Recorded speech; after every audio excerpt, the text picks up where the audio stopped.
Today we're going to do a walking tour of Central Park. Welcome to New York City's iconic Central Park.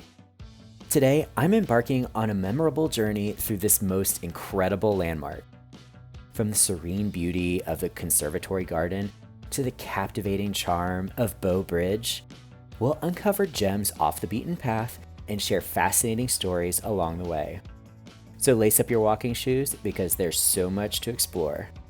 Let's dive into the heart of the city and explore the magic of Central Park together.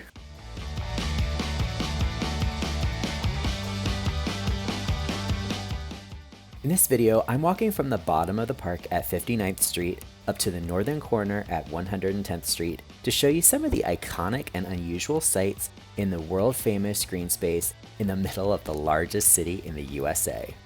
Hey there, I'm Michael, and we're going to do this tour starting now. I'm following a path inspired by Jessie, Kanelos, Weiner, and Jacob Lehman, illustrated in this book, New York in Stride, an Insider's Walking Guide. So we're going to do the tour from the book, but we're going to do it in reverse. We'll get started here at the 59th and 5th Avenue entrance near the world-famous Plaza Hotel. So many sights in the park are recognizable from pop culture. You'll probably recognize this view from Home Alone 2: Lost in New York. Following the path into the park, we'll first come to the Woolman Rink. In the winter, this is one of the most iconic outdoor ice rinks in the city. With the backdrop of the Midtown skyline and the Plaza Hotel, this is one of the popular photo spots in the park. In the summer, this space is alive with pickleball players playing on one of the many outdoor courts set up by City Pickle. Under a new agreement with the city, these pickleball courts will be available for rent for the next few summers, replacing the prior temporary amusement park that you might be familiar with in the past. Steps away is the Central Park Carousel, our second stop. This is the 4th edition of the carousel on this spot, containing 57 hand-carved horses. A must for the kids or kids at heart.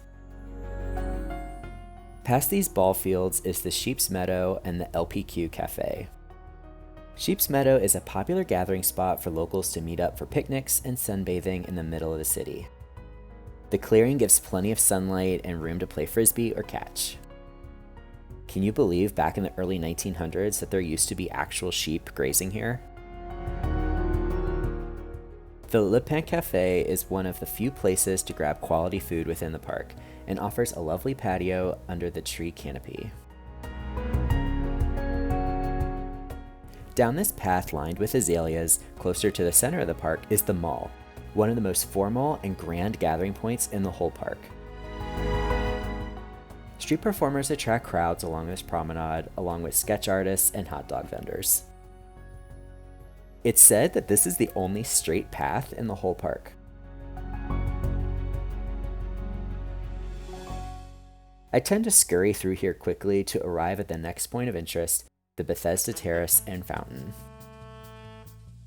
When you think of Central Park, this plaza is probably one of the images that comes to mind.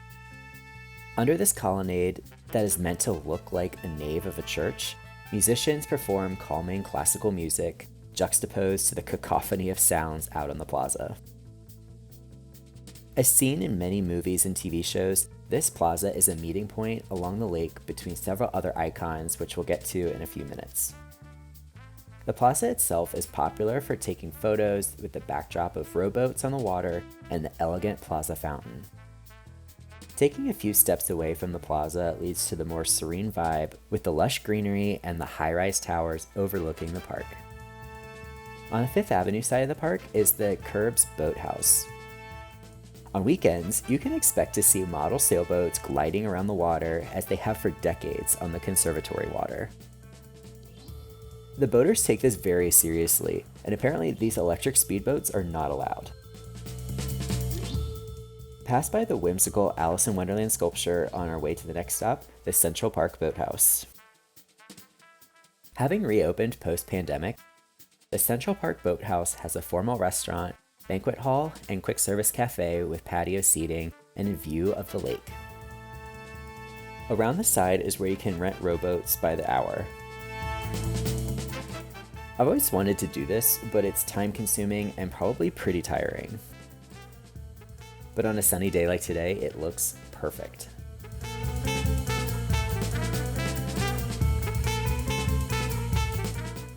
On the opposite side of the Bethesda Fountain, closer to Central Park West, is Cherry Hill. There's so many lovely spring flowers here, making it a great spot for a picnic. It's also where the pedicab drivers take their breaks. From the top of the hill, you can see our next landmark, Bow Bridge. The iconic Bow Bridge is easily one of the most recognizable locations in the park because of its ties to pop culture. The bridge just underwent a mini renovation and is back open to cross.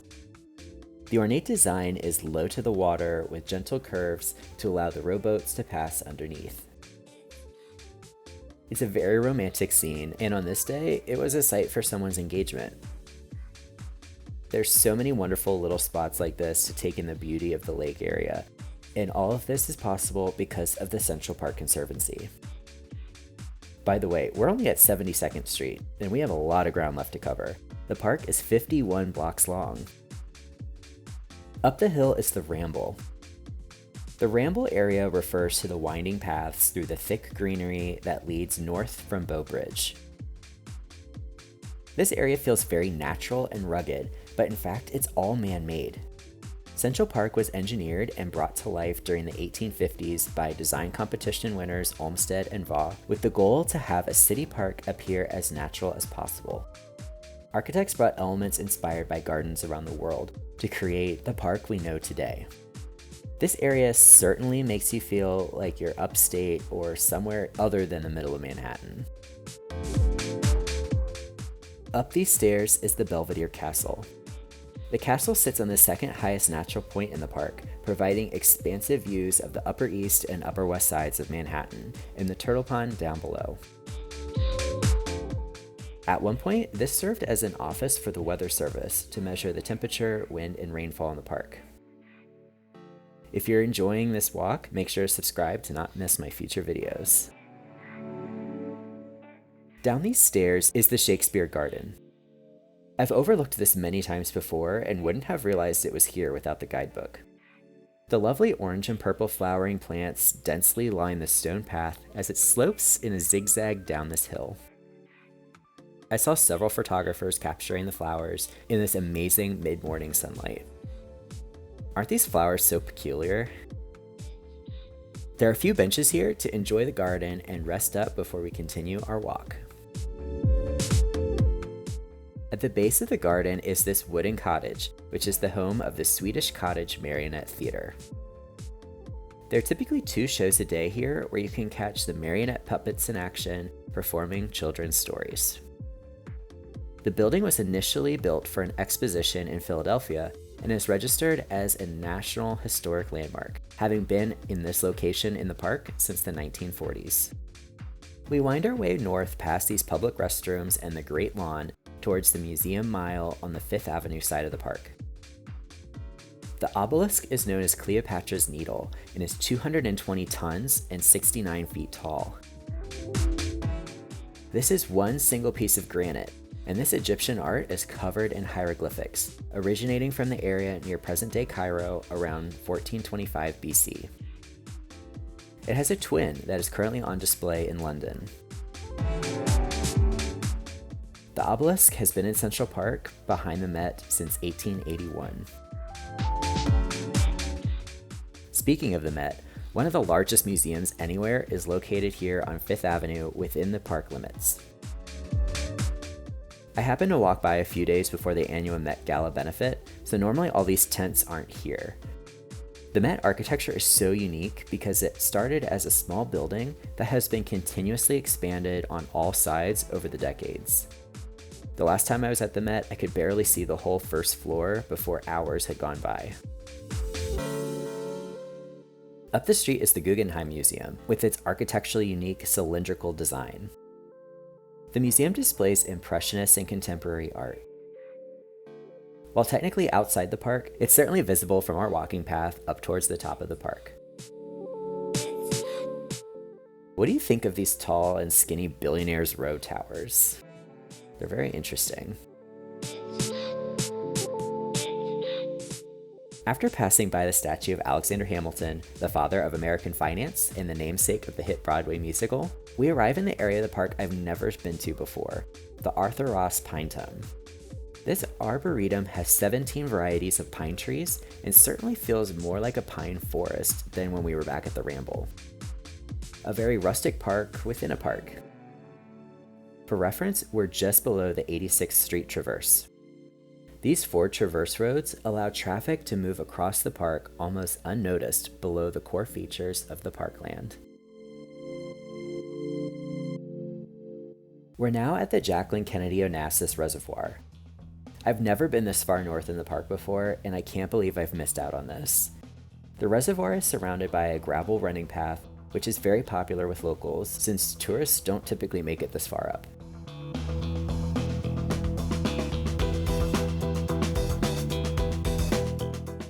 The reservoir is very wide, almost stretching from the 5th Avenue side to Central Park West.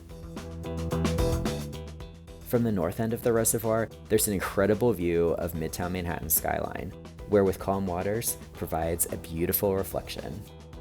There's a jet of water that shoots up from the reservoir, which reminds you of a miniature jet d'eau from Geneva, Switzerland. Crossing over the 97th Street Traverse, we can see Mount Sinai Hospital on the eastern side of the park. The open space up here stretches on and on, lacking the crowds that gather at the southern end of the park. This area certainly feels much more like a local's haven. At about 104th Street, we enter the Conservatory Garden, the only formally landscaped gardens in all of Central Park. These gardens began as a conservatory for plants to be replanted throughout the park back in the 1880s. The current version of the garden was built in 1937. There are 3 distinct sections of Conservatory Garden: the French, English, and Italian gardens. Fountains and statues dazzle visitors, along with a large variety of flowers and wisteria. It's certainly befitting of the Upper East Side.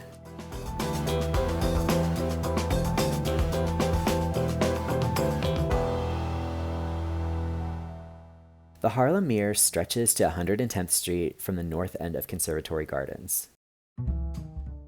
Just outside the gates of Central Park at 103rd Street is our 20th and final stop, the Museum of the City of New York. The museum was established in 1923 and serves a mission to preserve cultural records of the city through art. I've heard amazing things about this museum, and I ran out of time to visit for this trip, but certainly plan to visit in the future. No matter the weather and the season, Central Park is not to be missed.